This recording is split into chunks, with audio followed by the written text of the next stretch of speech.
ನಡೀತಾ ಇಲ್ವಾ? ಮಾಡ್ಕೊಳ್ಳಿ ಸರ್, ತೊಂದರೆ ಇಲ್ಲ. ಯಾರು ಮಾಡ್ಕೋದು ತೊಂದರೆ ಇಲ್ಲ. ಈಗ ನಮ್ಮ ದುಡ್ಡಲ್ಲಿ ನಡೀತಾ ಇಲ್ವಾ? ಹಂಗಾರೆ ನಿಮ್ದೇ ಟೈಮಿಂಗ್ಸಾ ಹೇಳಿ, ನಿಮ್ದೇ ಟೈಮಿಂಗ್ಸಾ ಮಾತಾಡಿ ಸರ್. ಈಗ ಅಲ್ಲ ಸರ್, ಈಗ ನೀವೇ ಟೈಮಿಂಗ್ಸ್ ಹಾಕಿದ್ರ. ಬೆಳಿಗ್ಗೆ 9ರಿಂದ 12, 4ರಿಂದ 7 ಅಂತ ಹಾಕಿದಿರ. 4 ಗಂಟೆ ಆಗಿತ್ತು. ನೀವು ನಿಮ್ಮನ್ನು ಕೇಳಿಲ್ಲ, ನಾವು ಅಲ್ಲಿ ಕುಂತಿದ್ದು. ಹೌದು ಸರ್, ನಮ್ಮ ದುಡ್ಡಲ್ಲಿ ಅಂದೆ. ಹೌದು, ನನ್ನ ದುಡ್ಡಲ್ಲಿ ಜೀವನ ನಡೀತಾ ಇದೆ. ನಾನು ಸರ್ಕಾರಕ್ಕೆ ಕಟ್ತಾ ಇದ್ದೀನಿ. ನೀವು ಸರ್ಕಾರ ನಾನು ಸುಮ್ಮನೆ ತಗೊಳ್ತಾ ಇಲ್ವಲ್ಲ. ನೀವು ಸೇವೆ, ನಿಮಗೆ ಸಂಬಳ ಕೊಡೋರು ಯಾರು? ಸಂಬಳ ಕೊಡೋದು ಅದೇ ಸೆಕೆಂಡ್ರಿ ಹೆಂಗ್ ಆಗುತ್ತೆ ಸರ್? ಸಂಬಳ ಕೊಡೋರು ನೀವು ಎಷ್ಟು? ನಾವು ₹1 ಕಟ್ಟಿದ್ರು ಅಲ್ಲಲ್ಲ, ನಾವು ₹1 ಕಟ್ಟಿದ್ರು ಮೂಲಭೂತ ಸೌಕರ್ಯ ಕೊಡಬೇಕು. ₹1 ಕಟ್ಟಿದ್ರು ಅಲ್ಲಲ್ಲ, ನಾವು ₹1 ಕಟ್ಟಿದ್ರು. ಹೌದು ಸರ್, ನಮ್ಮ ಜೀವನದಲ್ಲಿ ಅಲ್ಲಲ್ಲ, ನೀವು ಮಾತಾಡೋದು ಕರೆಕ್ಟಾಗಿ ಮಾತಾಡಬೇಕು. ನಾನು ಕಲ್ತಿದ್ದೀನಿ. ನಾನು ಕಲ್ತಿದ್ದೀನಿ. ನಮ್ಮ ದುಡ್ಡಲ್ಲೇನೆ. ಹೌದು ಸರ್, ನಾನು ಬೇರೆ ನಾನು ₹10 ಕೊಡೋದು ₹1000 ತಗೊಳ್ಳಿ, ನೋ ಅಬ್ಜೆಕ್ಷನ್. ನಾನು ಸರ್ಕಾರದಿಂದ ತಗೊಳ್ತಾ ಇದ್ದೀನಿ. ಹೌದು, ಸೀರಿಯಸ್ ಆಗಿ ಬಂದಿರೋದು ಸರ್. ಹಾ, ನೀವೇನು ಆ ಥರ ಮಾತಾಡ್ತಾ ಇದ್ದೀರಾ? ನೀವು ಆ ಥರ ಮಾತಾಡ್ತಾ ಇದ್ದೀರಾ? ಅಲ್ಲಲ್ಲ, ಅದನ್ನೇ ಸ್ವಾಮಿ ನಾನು ನಿನ್ನ ಮುಂದೆ ಕೇಳ್ತಾ ಇರೋದು. ನಾವ್ ಕೂತಿದೀವಪ್ಪ. ನಾನು ನಿಮ್ಮನ್ನು ಕೇಳಿಲ್ವಲ್ಲ. ಅಲ್ಲಿ ಹೇಳೋದು ನಾನು ನಿಮ್ಮನ್ನು ಕೇಳಿಲ್ವಲ್ಲ. ಮುಟ್ ನೋಡ್ಕೊಂಡು ಅವ್ರಿಗೆ ಓಕೆ, ಏನ್ ಇಲ್ದಿರೋದು ನೀವು ನಮಗೂ ಸೇರಿಸಿ ನಮ್ಮ ದುಡ್ಡಲ್ಲಿ ನಿಮಗೆ ನಾವು ಇಲ್ಲ ಮೇಡಮ್, ನಾವು ಸುಳ್ಳು ತಾನೆ. ನಾನೇನಾದ್ರು ನಿಮ್ಮಲ್ಲಿ ಇದ್ದು ನಾನು ಲೇಟಾಗಿ ಬಂದು ಕೇಳಿದ್ರೆ ಇದಕ್ಕೆ ನನಗೂ ಅರ್ಥ ಆಗ್ತಿತ್ತು. ನೀವೇ ಈಗ ನನ್ನ ಮುಂದೆ ಮಾತಾಡೋದು ನನಗೆ ಹೆಂಗಾಗಿರುತ್ತೆ? ನಾನು ನಿಮ್ಮ ಮುಂದೆ ಮಾತಾಡಲ್ಲ.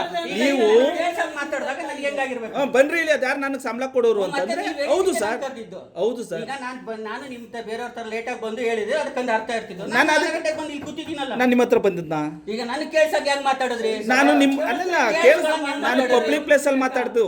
ಸ್ವಾಮಿ, ಇವಾಗ ನೀವು ರೆಕಾರ್ಡ್ ಮಾಡ್ಕೊಂಡ್ರಲ್ಲ, ಆಸ್ ಪರ್ ಗೌರ್ಮೆಂಟ್ ರೂಲ್ಸ್ ಪ್ರಕಾರದಲ್ಲಿ ಇವಾಗ ನಿಮ್ಮನ್ನ ಅರೆಸ್ಟ್ ಮಾಡಿಸಬಹುದು. ಮಾಡಿಸಿ ಸರ್, ತೊಂದರೆ ಇಲ್ಲ.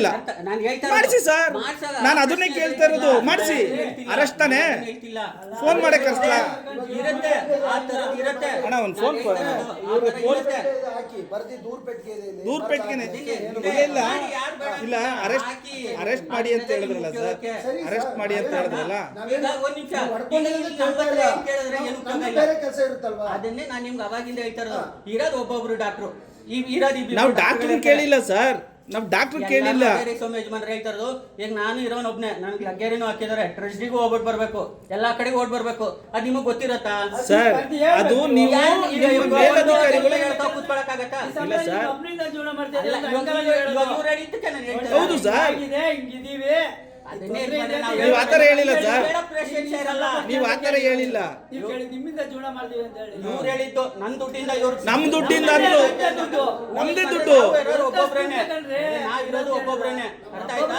ನಾವು ಕರೆಕ್ಟ್ ಮಾತಾಡ್ತಿದ್ದೀವಿ ಸರ್. ನಾವೇನ್ ನಡೀತಾ ಇಲ್ಲ ಸರ್, ನಾವೇನ್ ಇದ್ ಮಾಡ್ತಿಲ್ಲ. ಅರ್ಥ ಆಯ್ತಾ? ಇನ್ಯಾರು ಸರ್? ಸರ್ಕಾರ ದುಡ್ಡು ಯಾರು ಕಟ್ತಾ ಇದ್ದಾರೆ ಸರ್? ಕೊಡ್ತಾ ಇರೋದು ನಮ್ ತಗೊಳ್ತಾ ಇರೋದು ಯಾರ್ದೋ ಇದ್ರಲ್ಲಿ. ಸರ್, ಸರ್ಕಾರಕ್ಕೆ ಯಾರು ದುಡ್ಡು ಕಟ್ತಾ ಇದ್ದಾರೆ? ಸರ್ಕಾರ ಕೊಡ್ತಾ ಇರೋದು ಅವ್ರನ್ನ ಕೇಳ್ಬೇಕು, ನನ್ನ ಹತ್ರ ಕೇಳೋದಲ್ಲ. ನೀವು ಸರ್ಕಾರಿ ವರ್ಕರ್ ಅಲ್ವಲ್ಲ?